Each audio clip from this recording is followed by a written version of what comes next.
teman-teman, perkenalkan nama saya Eliana Putri Akisa dari kelas 12.1 SMA Negeri 1 Rantau. Di sini saya ingin menjelaskan tentang perbedaan demokrasi terpimpin dan demokrasi liberal serta dampak-dampaknya. Demokrasi terpimpin yang diterapkan semenjak Dekret Presiden 5 Juli 1549 menggantikan demokrasi liberal yang sudah diterapkan sejak 1950. Kedua sistem ini meskipun sama-sama disebut demokrasi memiliki perbedaan dalam penerapannya. Yang pertama, ada peran partai politik. Partisipasi partai politik di era demokrasi liberal sangat besar dalam menentukan arah kebijakan negara. Sebaliknya, kekuasaan pemerintah pusat seperti presiden dibatasi. Tujuan dari diberlakukannya pembagian kekuasaan ini adalah agar kekuasaan tidak hanya dikuasai oleh sekelompok kecil orang saja. Sebaliknya, pada era demokrasi terpimpin, kekuasaan pemerintah sangat dominan dalam menentukan arah kebijakan negara. Pusat kekuasaan politik dipegang di tangan presiden. Presiden mempunyai otoritas paling kuat dalam mengambil keputusan. Hal ini pada akhirnya menyebabkan autokrasi dalam sistem pemerintahan di mana penguasa, dalam hal ini presiden, bebas menentukan arah kebijakan. Kedua, efektivitas pengambilan keputusan. Masih terkait dengan poin sebelumnya, salah satu dampak dari perbedaan sistem yang dianut antara demokrasi liberal dan demokrasi terpimpin adalah dari segi efektivitas pengambilan keputusan pemerintah. Demokrasi liberal memberikan hak kepada parlemen untuk berperan dalam pengambilan keputusan atau kebijakan.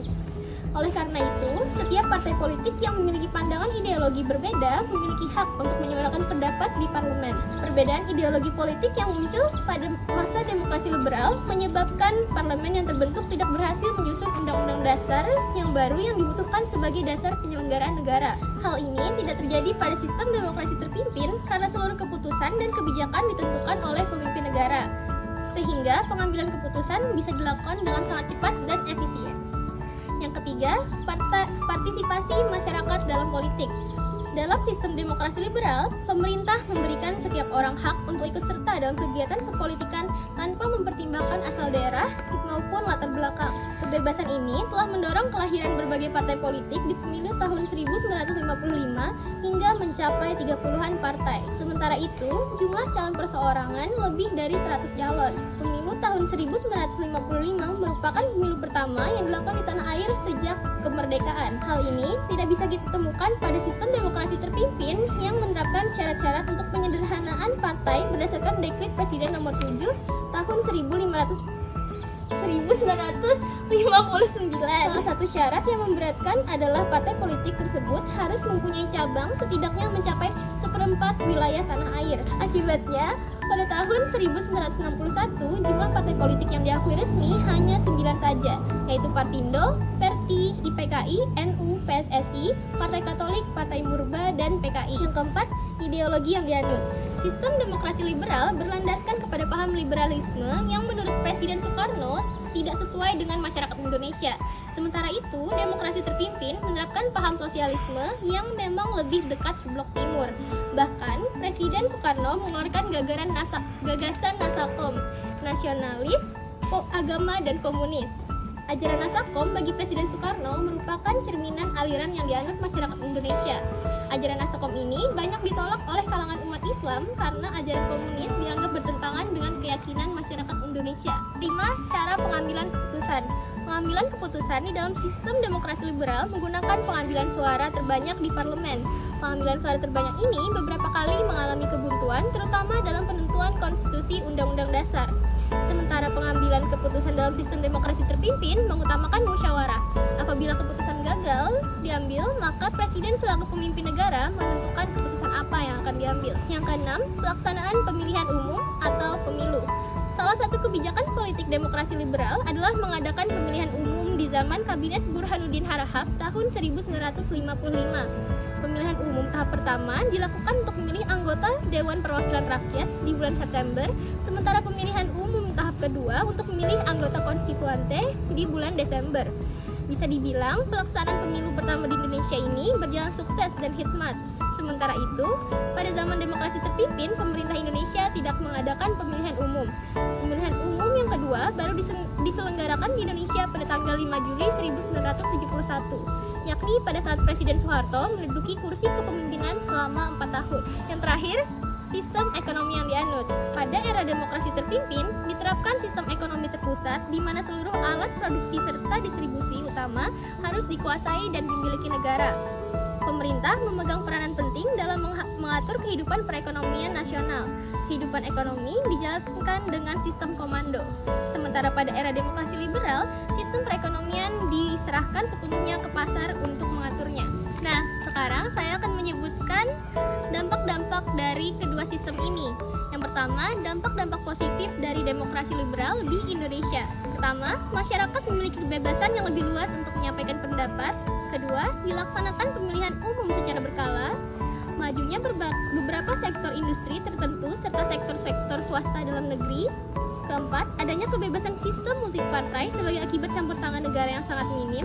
Kebebasan pemilu pada masa ini juga berperan dalam penyelenggaraan konferensi Bandung pada bulan April tahun 1955. Yang kelima, adanya kebebasan demokrasi yang benar-benar nyata yang tercermin dalam keterwakilan setiap partai di parlemen. Yang keenam, memungkinkan pertumbuhan ekonomi lebih cepat karena adanya persaingan yang sehat dan inovasi. Yang terakhir, lebih menarik investasi asing karena adanya stabilitas politik dan aturan yang jelas. Kemudian, dampak-dampak negatif demokrasi liberal di Indonesia. Pertama, terlalu banyak partai politik menyebabkan persaingan yang tidak sehat dan instabilitas politik.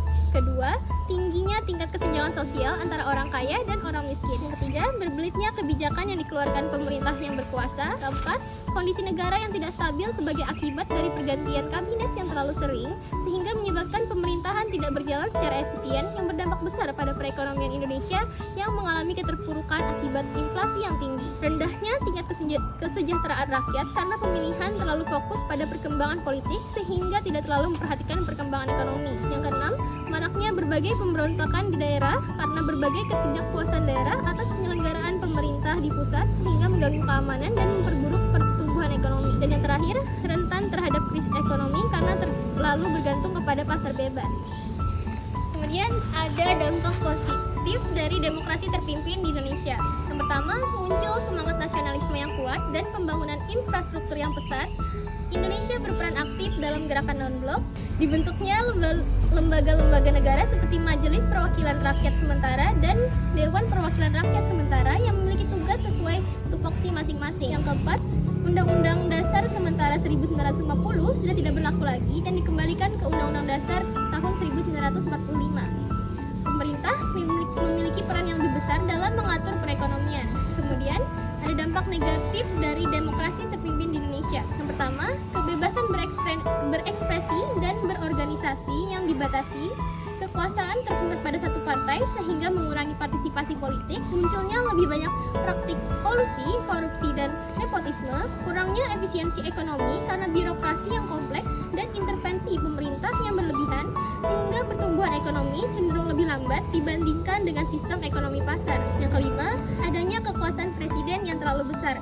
Walau hal ini pada awalnya digunakan untuk mengendalikan negara dan mengambil keputusan secara tepat tanpa terpengaruh partai, namun kekuasaan ini menjadi seperti tidak terbatas, hingga presiden bisa membentuk kebijakan baru. Yang keenam, pemberlakuan jabatan presiden seumur hidup yang tidak sesuai dengan bentuk negara. Indonesia merdeka dan terbentuk sebagai negara demokrasi sehingga harusnya kekuasaan presiden dibatasi dan digantikan setiap beberapa tahun. Terakhir, pada masa pemerintahan demokrasi terpimpin, masuknya anggota militer ke dunia politik juga jadi hal negatif.